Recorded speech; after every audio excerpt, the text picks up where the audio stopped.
So my dear student, next example हमारे पास में है 12.2 और इस क्वेश्चन में गिवन है in a Geiger Marsden experiment what is the distance of closest approach to the nucleus of 7.7 mega electron volt alpha particle before it comes momentarily to the rest and reverse in its direction.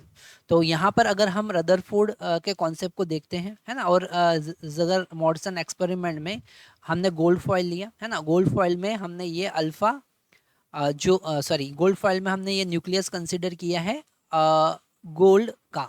तो Z into E, this is the nucleus of gold. और कोई alpha particle, है ना, अगर alpha particle की हम bombarding करें तो अल्फा पार्टिकल जो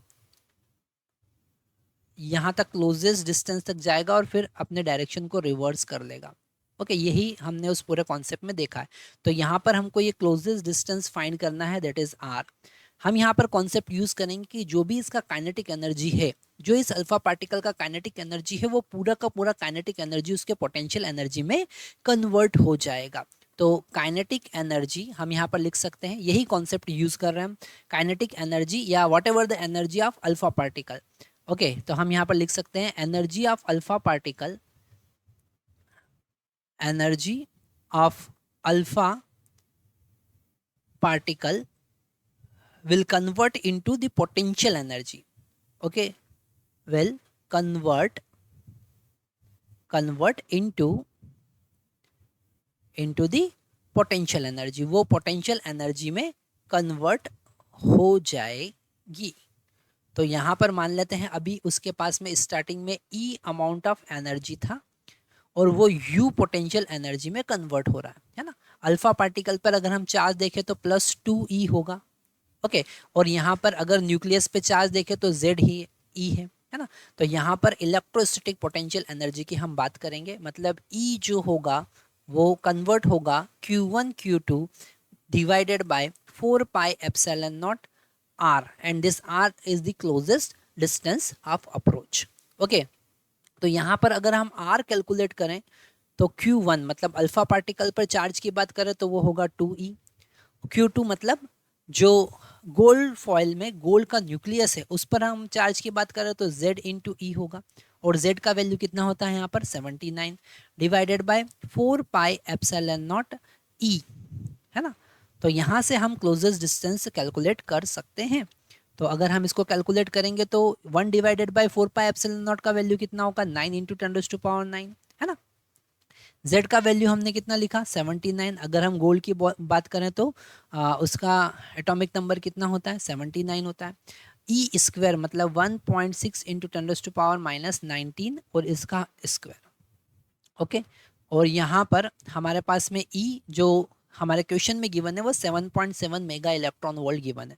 तो इसको हम जूल में कन्वर्ट कर लेंगे, मतलब 7.7 इंटू 10⁻⁶, ये मेगा को हमने यूज़ किया, कन्वर्ट किया, है ना। अब इलेक्ट्रॉन वोल्ट को कन्वर्ट करेंगे तो 1.6 इंटू 10⁻⁻19 का हमको मल्टीप्लाई करना पड़ेगा। तो ये 1.6 इंटू 10⁻⁻19 इस स्क्वायर से कैंसिल हो जाएगा। मतलब अब हमको यहाँ पर कैलकुलेट करना है 9 इंटू 79 इंटू 1.6 इंटू 10⁻, ये -10 यहाँ पर हो जाएगा, डिवाइडेड बाय डिनोमीटर में बचेगा 7.7 इंटू 10⁻⁶।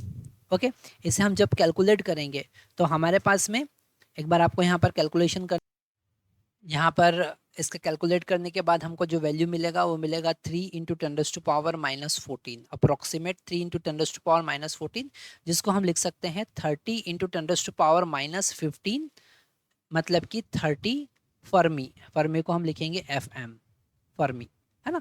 तो यहाँ से हम अप्रोक्सीमेट रेडियस फाइंड कर सकते हैं। हम मान के चल रहे हैं कि वो उसको अप्रोक्सीमेट टच करेगा, तो हम यहाँ पर उससे क्लोजेस्ट डिस्टेंस की हेल्प से जो रेडियस है, न्यूक्लियस का रेडियस है, उसका ऑर्डर यहाँ पर हम फाइंड कर सकते हैं। तो यहाँ पर हमको क्लियर समझ में आ रहा है कि जो अल्फा पार्टिकल है वो ज़्यादा से ज़्यादा कितने क्लोज उसके पास जा रहा है, that is the closest distance of approach is in order of Fermi, Fermi की ऑर्डर का है ना।